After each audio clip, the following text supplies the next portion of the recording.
पिछले कुछ दिनों से जियो पॉलिटिक्स में जिस तरह से हलचल हो रही है वो हैरान करने वाली है। और हलचल के केंद्र में कौन है? भारत। अमेरिका के राष्ट्रपति ट्रंप लगातार भारत को निशाना बना रहे हैं। ट्रंप के मुताबिक भारत रूस से कच्चा तेल खरीदकर रूस की मदद कर रहा है और इसी वजह से रूस यूक्रेन के खिलाफ युद्ध जारी रखे हुए। ये वही ट्रंप हैं जो कहते थे कि राष्ट्रपति बनने के 24 घंटे के अंदर वो रूस यूक्रेन युद्ध रुकवा देंगे, लेकिन ऐसा नहीं हुआ। तो अपनी नाकामी छिपाने के लिए ट्रंप भारत को दोष दे रहे हैं। क्यों? हमसे पूछ के चुनाव में ऐलान किए थे क्या कि 24 घंटे में तुम तेल खरीदना बंद करना बहुत दोस्त, हम जो है वो युद्ध रुकवा देंगे। युद्ध क्या तब शुरू हुआ था जब भारत तेल खरीद रहा था क्या? ट्रंप लगातार भारत को लगातार धमकियां देने का प्रयास कर रहा है, लेकिन भारत पर असर ही नहीं हो रहा। भारत ने ट्रंप की पूरी कोशिश को किनारे रख दिया। उल्टे भारत रूस के साथ अपने संबंध जो है वो और बेहतर कर रहा है। ट्रंप की धमकियों से ना तो पीएम मोदी परेशान हो रहे हैं और ना ही रूस के साथ संबंध खत्म करने की सोच रहे हैं, बल्कि उल्टा मामला चल रहा है। ट्रंप ने अपनी हरकतों से भारत रूस चीन का ऐसा ट्रायंगल बना दिया है जो अमेरिका की मुश्किल का कारण बन रहा है। आप देखिए कि भारत और रूस के बीच बड़ी डील्स हो रही। भारत के साथ चीन भी अब खुलकर आ गया है। उधर ट्रंप अब अपनी ही बातों में फंस रहे हैं। अमेरिका में ट्रंप के खिलाफ माहौल दिन ब दिन बुरा होता जा रहा है। अमेरिका में लोग सवाल पूछ रहे हैं कि जो वादे किए थे उनका क्या हुआ ट्रंप भैया। इधर भारत में भी ट्रंप की धमकियों के आधार पर कुछ लोग पीएम मोदी को घेर रहे थे। राहुल गांधी तो नरेंद्र सरेंडर जैसे जुमले उछाल रहे थे। जिस ट्रंप के बयानों के आधार पर राहुल गांधी पीएम मोदी पर हमला कर रहे थे, वही ट्रंप अब यूक्रेन युद्ध पर अपने हाथ खड़े कर रहे हैं कि भाई हमसे ना हो पाएगा, हम ना रुक पाएंगे, ऐसी वाली हालत हो गई। यानी ट्रंप ने एक तरीके का सरेंडर कर दिया है। भारत, रूस और चीन की तिकड़ी से ट्रंप के साथ साथ पाकिस्तान की भी हवा टाइट है। भारत के साथ दोस्ती बढ़ाने के लिए अब चीन ने पाकिस्तान की भी क्लास लगा दी है। इस पूरे उथल पुथल के बारे में आपको बताऊंगा कि कैसे मोदी ने ट्रंप और पाकिस्तान को किनारे किया है। लेकिन पहले जो इतना हंगामा मचा है उसकी एक झलक तो देखिए।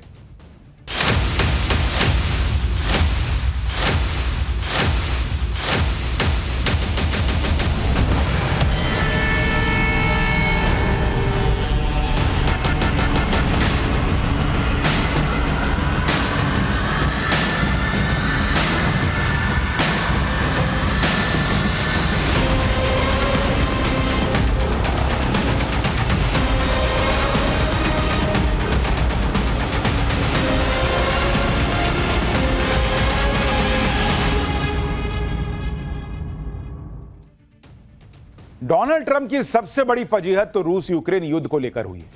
ट्रंप खुद को सीजफायर एक्सपर्ट बता रहे थे कि मतलब कहीं भी जाएंगे, लाओ सीजफायर कराना है, लाओ ना मैं करा देता हूं। दुनिया में कहीं भी युद्ध हो रहा हो उसे रुकवाने का क्रेडिट तुरंत हड़प लेते थे कि लाओ लाओ इधर लाओ, मैंने रुकवाया होगा। भारत और पाकिस्तान के बीच सीजफायर करवाने की बात तो ट्रंप ने दर्जनों बार कही। यहां कांग्रेस वाले गिनते थे कि देखिए एक और बोलो एक और। यह अलग बात है कि भारत ने हर बार ट्रंप के दावे को नकारा है। ट्रंप के सीजफायर वाले बयान के आधार पर ही यहां भारत में राहुल गांधी नरेंद्र सरेंडर वाला नैरेटिव बना रहे थे।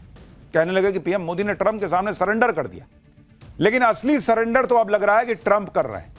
ट्रंप जो रूस यूक्रेन युद्ध को 24 घंटे में रुकवाने का दावा कर रहे थे, अब इस युद्ध से अपने हाथ पीछे खींच रहे हैं। ट्रंप ने ऐसा गजब का यू टर्न मारा भाई कि रोहित शेट्टी की फिल्म होती तो गाड़ी चौं चौं चौं करके घूमती और धमाका भी हो जाता। ज़ेलेंस्की के साथ पूरी दुनिया हैरान है, भाई ने ऐसा यू टर्न मार दिया है। ट्रंप ने रूस यूक्रेन के बीच सीजफायर और शांति वार्ता से खुद को पीछे हटा लिया। ट्रंप अब चाहते हैं कि पुतिन और ज़ेलेंस्की बिना अमेरिकी मध्यस्थता के एक दूसरे से मिलकर बात करें। ट्रंप का मानना है कि युद्ध खत्म करने का अगला स्टेप पुतिन और ज़ेलेंस्की के बीच बैठक है। यानी जो ट्रंप कह रहे थे कि भाई हम तीनों अब बात करेंगे नेक्स्ट स्टेप में, वो ट्रंप तो सरेंडर कर बैठे, कह रहे हैं कि नहीं मैं नहीं आऊंगा, तुम दोनों बात करो। वहां फोड़ा फोड़ी चल रही है, बात करेंगे दोनों। यानी एक तरह से ट्रंप ने सरेंडर कर दिया है। वो मान रहे हैं कि रूस और यूक्रेन के बीच युद्ध उनसे नहीं रुकने वाला। जिस तरह से ट्रंप ने यू टर्न लिया है उसके बाद भारत पाकिस्तान के बीच सीज फायर वाले उनके दावे और खोखले दिखने लगे। पहले तो अमेरिका ने यूक्रेन पर को झाड़ पे चढ़ाया कि लड़ना भाई, मैं हूं ना पीछे।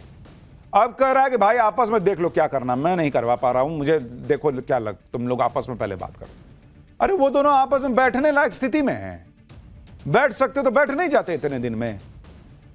देखिए ये सब इसलिए क्योंकि ट्रंप ने कहा है, क्योंकि जब से ट्रंप ने पुतिन और ज़ेलेंस्की से मुलाकात की उसके बाद युद्ध रुकने के बजाय युद्ध और तेज हो गया। यूक्रेन ने रूस की ऑयल फैसिलिटी पर हमला किया जो ड्रुजबा पाइपलाइन से जुड़ी हुई है। यह पाइपलाइन दुनिया की सबसे बड़ी क्रूड ऑयल नेटवर्क से जुड़ी है। यूक्रेन के मिसाइल और ड्रोन हमले से ड्रुजबा पाइपलाइन में भयंकर आग लग गई। इसके जवाब में रूस भी लगातार यूक्रेन पर हमले तेज कर रहा है। उसने कहा अच्छा मैं छोड़ दूंगा।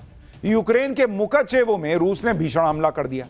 रूस ने हंगरी के बॉर्डर से 30 किलोमीटर दूर यूक्रेन पर हमला किया। यूक्रेन और हंगरी का बॉर्डर करीब 137 किलोमीटर लंबा है। रशियन मिसाइल से यूक्रेन के मुकाचेवो में तगड़ी तबाही हुई है। अब ये ट्रंप को दिख गया कि इधर से ये मार रहा है, उधर से वो मार रहा है। मैं दोनों को बुलाऊंगा कि आओ मेरे साथ बैठ के बात करो। ये सुनेंगे तो है नहीं, मेरी और बेइज्जती होगी। तो ट्रंप ने कर दिया सरेंडर कि नहीं पहले तुम दोनों आपस में बात करो। ये बात करने के लक्षण लग रहे हैं। ट्रंप सोच रहे थे कि वो पुतिन और जेलेंस्की से मिलकर रूस यूक्रेन युद्ध रुकवा देंगे। यहां एक दूसरे पे ये लोग और बड़े बड़े हमले करने लग गए। ट्रंप से मिलने के बाद ट्रंप ने पुतिन और जेलेंस्की को आपस में मिलकर बात करने के लिए कहा है, लेकिन ऐसा होता दिख नहीं रहा।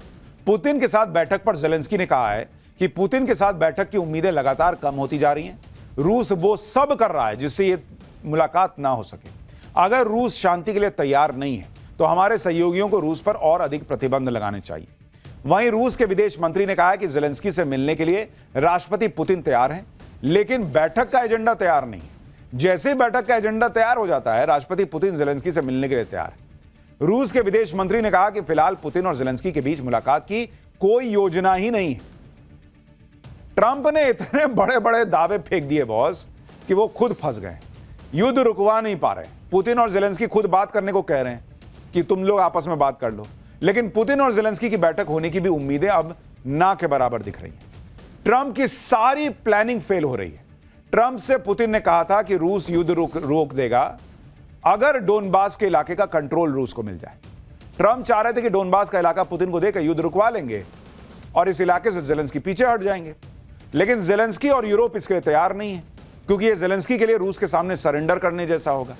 डोनबास के इलाके में 10 लाख लोग रहते हैं और यह इंडस्ट्रियल एरिया है। यहां पर भारी हथियारों का उत्पादन होता है। यहां काफी खनिज भी है। डोनबास रणनीतिक तौर पर भी यूक्रेन के लिए महत्वपूर्ण है, क्योंकि यह उत्तर से दक्षिण तक कई महत्वपूर्ण ठिकानों को जोड़ता है। इसलिए जेलेंस्की डोनबास में बची खुची जगह पर अपनी मजबूत स्थिति को छोड़ना नहीं चाहते, क्योंकि जेलेंस्की को इस बात का भी डर है कि आगे रूस कुछ भी कर सकता है। लेकिन अगर जेलेंस्की अड़े रहेंगे और पुतिन अपनी शर्तों पर बने रहेंगे तो फिर ट्रंप के लिए बहुत बड़ी मुसीबत होगी कि वो युद्ध अपने दम पर रुकवा नहीं पाएंगे, और इस वक्त वो वही हो रहा है। और इसलिए ट्रंप ने धीरे से कोने से सरेंडर कर दिया कि भाई तुम लोग पहले बात करो। तब होगी हमारी ट्रायंगल वाली बातचीत। युद्ध ना रुकवा पाने की भड़ास ट्रंप भारत पे अब निकाल रहे हैं। ट्रंप अपने लोगों से बयान दिलवा रहे हैं। ट्रंप के सलाहकार, उनके मंत्री, उनके करीबी भारत के खिलाफ आग उगल रहे हैं, क्योंकि भाई छीछालेदर हो रही है, बेइज्जती हो रही है कि ये रुकवा नहीं पा रहे। तो किसी को तो विलन बनाना होगा। तो एक काम करो, भारत को बना दो कि भारत की वजह से नहीं रुक रहा है, नहीं तो मैं तो रुकवाइए देता। व्हाइट हाउस के सीनियर डिप्लोमेट पीटर नवारो ने कहा है कि भारत कम कीमतों में रूस से कच्चा तेल खरीद कर उसे रिफाइन करके दुनिया में प्रीमियम कीमत पर बेचकर क्रेमलिन के लिए कपड़े धोने की मशीन की तरह काम कर रहा है। ऐसा लगता है कि भारत इस रक्तपात रूस यूक्रेन युद्ध में अपनी भूमिका स्वीकार नहीं करना चाहता। ट्रंप ने मॉस्को से कच्चा तेल खरीदने की सजा के तौर पर भारत पर टैरिफ दोगुना कर दिया है और इसकी समय सीमा 27 अगस्त से बढ़ाने की संभावना भी नहीं है। यूक्रेन में शांति का रास्ता नई दिल्ली से होकर जाता है। नोवारो ने अपील करते हुए कहा कि भारत को मॉस्को को आर्थिक लाइफलाइन देना बंद करना चाहिए। मतलब मुझे एक बात बताइए बॉस, कि चीन भर भर के रूस से तेल खरीदे, उससे पैसा नहीं जाएगा रूस में। भारत तेल खरीदना बंद कर देगा तो रूस कंगाल हो जाएगा, कहेगा मेरे पास हथियार नहीं, अब मैं नहीं लड़ पाऊंगा। बेवकूफी नहीं है ये कह रहे हैं कि शांति का रास्ता भारत होके जाता है। अब मारपीट का रास्ता वॉशिंगटन होके गया था। तुमने जब उसको यूक्रेन को चढ़ाया कि जाओ लड़ो, मैं हथियार दूंगा, मैं पैसा दूंगा, तब ये गजब नहीं है बॉस। युद्ध हो रहा है रूस यूक्रेन के बीच, रुकवाने का ठेका उठाया ट्रंप ने, टेंडर लिया कि मैं रुकवा दूंगा, और आपसे नहीं रुक रहा है तो भारत की वजह से नहीं रुक रहा है। भारत रूस से तेल खरीद लिया इसलिए युद्ध हो रहा है। गजब लॉजिक है भाई। ट्रंप के लोग जिस तरह से भारत के खिलाफ बयानबाजी कर रहे हैं, उससे अमेरिका में ट्रंप की आलोचना हो रही है। ट्रंप के पूर्व एनएसए जॉन बोल्टन ने भारत पर टैरिफ लगाने पर ट्रंप की आलोचना की। एनएसए मतलब राष्ट्रीय सुरक्षा सलाहकार, जैसे अपने अजीत डोभाल हैं, तो ये भाई साहब पिछले वाले एनएसए थे पुराने। इससे ट्रंप नाराज हो गए कि इसने ऐसा कैसे बोल दिया। ट्रंप ने जॉन बोल्टन के घर पर एफबीआई से रेड करवा दी। जॉन बोल्टन ट्रंप के आलोचक माने जाते हैं और ट्रंप की नीतियों की कई बार आलोचना कर चुके हैं। अब भारत पर टैरिफ लगाने के लिए बोल्टन ने ट्रंप की खिंचाई की। इसी से बौखलाए हुए ट्रंप ने जॉन बोल्टन के घर पर एफबीआई की टीम भेज दी कि जाओ हड़काओ जरा इसको। आपको बताया था कि जॉन बोल्टन ने टैरिफ पर ट्रंप को क्या कहा। जॉन बोल्टन ने ट्रंप को सन की राष्ट्रपति बताते हुए कहा था कि वो तो राष्ट्रपति बनने के लायक ही आदमी नहीं है। जॉन बोल्टन ने कहा था कि भारत अमेरिका संबंध इस समय सबसे बुरी स्थिति में। ट्रंप ने रूस और चीन पर कोई प्रतिबंध नहीं लगाया है, सिर्फ भारत को निशाना बनाया जा रहा है। चीन के प्रभाव को कम करने के लिए अमेरिकी सरकारें भारत के साथ संबंध मजबूत करने पर काम करती रही, लेकिन ट्रंप की धमकियां भारत, रूस और चीन को करीब ला रही। अब भाई ने यह बोला तो उसके एफबीआई की टीम रेड मारने पहुंच गई। और यह अमेरिका बड़ा बोलने की आजादी का चैंपियन बना घूमता है। यह तो हाल है इन लोगों का।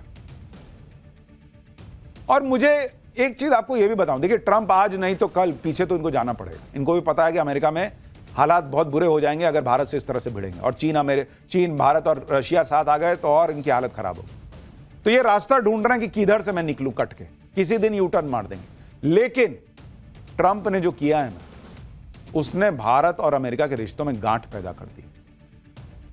ठीक है, दोस्ती फिर से हो जाए, रिश्ते चलने लगे वाला हिसाब होगा, लेकिन वो पुरानी जो बात थी भारत और अमेरिका की, वो सामने ना दिखे लेकिन अंदर ही अंदर एक गांठ तो रहेगी। ट्रंप भारत को धमकियां दे रहे हैं, भारत का साथ देने वालों पर छापा पड़वा दे रहे हैं, लेकिन उधर ट्रंप ये सब हरकतें करते रह गए, इधर भारत ने रूस के साथ और बड़ी बड़ी डील कर ली। कल ही भारत के विदेश मंत्री एस जयशंकर और रूस के विदेश मंत्री लावरोव के बीच मुलाकात हुई। इसमें क्या तय हुआ पता है आपको? कि भारत और रूस के बीच फार्मा, एग्रीकल्चर, खाद्य, ऊर्जा, आईटी सेक्टर में सहयोग बढ़ाया जाएगा। दोनों देशों के बीच व्यापार को 50% बढ़ाकर $100 अरब तक ले जाने का लक्ष्य है। भारत और रूस अपने व्यापार में विविधताएं लाएंगे और कंपनियों के बीच ज्यादा ज्वाइंट वेंचर करने की जरूरत है। रूस ने भारत के साथ परमाणु ऊर्जा के क्षेत्र में भी सहयोग करने की बात कही है।